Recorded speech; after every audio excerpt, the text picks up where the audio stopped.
It is common to see hours dedicated to bicep training, with very little visual progress to show for it. This plateau is often the result of an exercise selection that doesn't account for how the arm is actually built. Achieving deep muscle separation and a fully developed three-dimensional look requires a more precise approach than standard curls can provide. We are going to break down a specific physiological sequence designed to target the muscle tissues responsible for that 3D shape. To move past a growth plateau, we have to look past the surface and understand the anatomical logic of the arm. The biceps brachii is composed of two distinct sections, the long head and the short head. Their development depends heavily on training angles. However, an overlooked third muscle, the brachialis, sits directly beneath the bicep and assists in flexing. As the brachialis grows, it physically pushes the bicep upward. This creates a higher peak when flexing and provides greater visual separation between the biceps and triceps. Creating a 3D appearance is a matter of forcing this underlying muscle to expand, adding width and height to the entire arm. We begin with weighted chin-ups. While it may seem counterintuitive to start an arm routine with a compound back movement, the data supports this choice. In a 2014 study by the American Council on Exercise, the chin-up tied for second in bicep activation, outperforming traditional movements like the barbell and easy bar curl. This high activation is due to the composition of the bicep, which consists primarily of type 2 muscle fibers. Research indicates that bicep activation increases significantly as the relative load moves from 30 toward 90% of a 1-rep max. Type 2 fibers require heavy weight to be fully recruited, loads that are often difficult to manage safely with isolated curls. Chin-ups allow you to easily overload the movement with weight, providing the heavy resistance necessary to engage those fibers.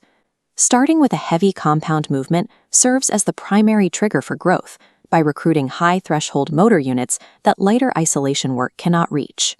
The second exercise is the incline dumbbell curl, which we use to put more emphasis on the long head of the bicep.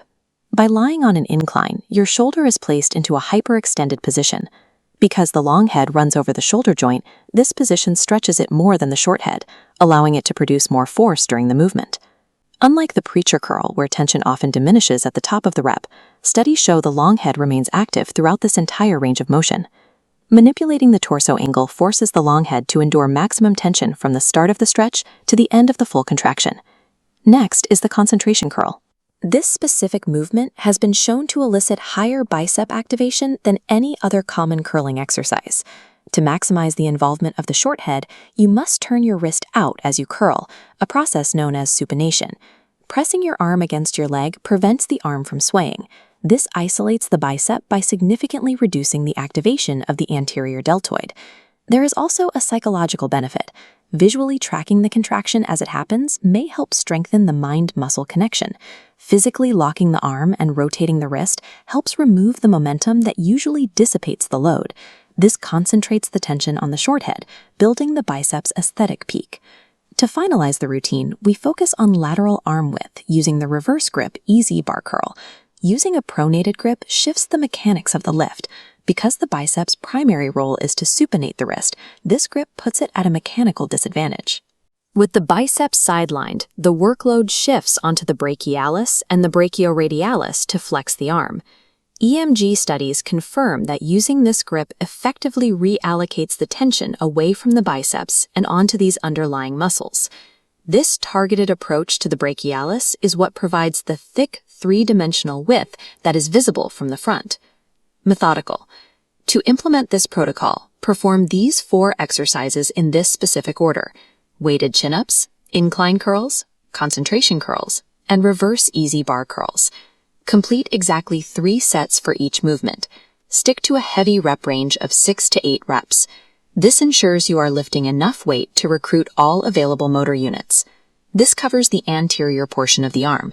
Next week, we will release the second part of this series, focusing on the triceps. Basing your routine on these anatomical principles ensures that every set serves a specific structural purpose. Save this video, subscribe to the channel, and keep an eye out for part 2.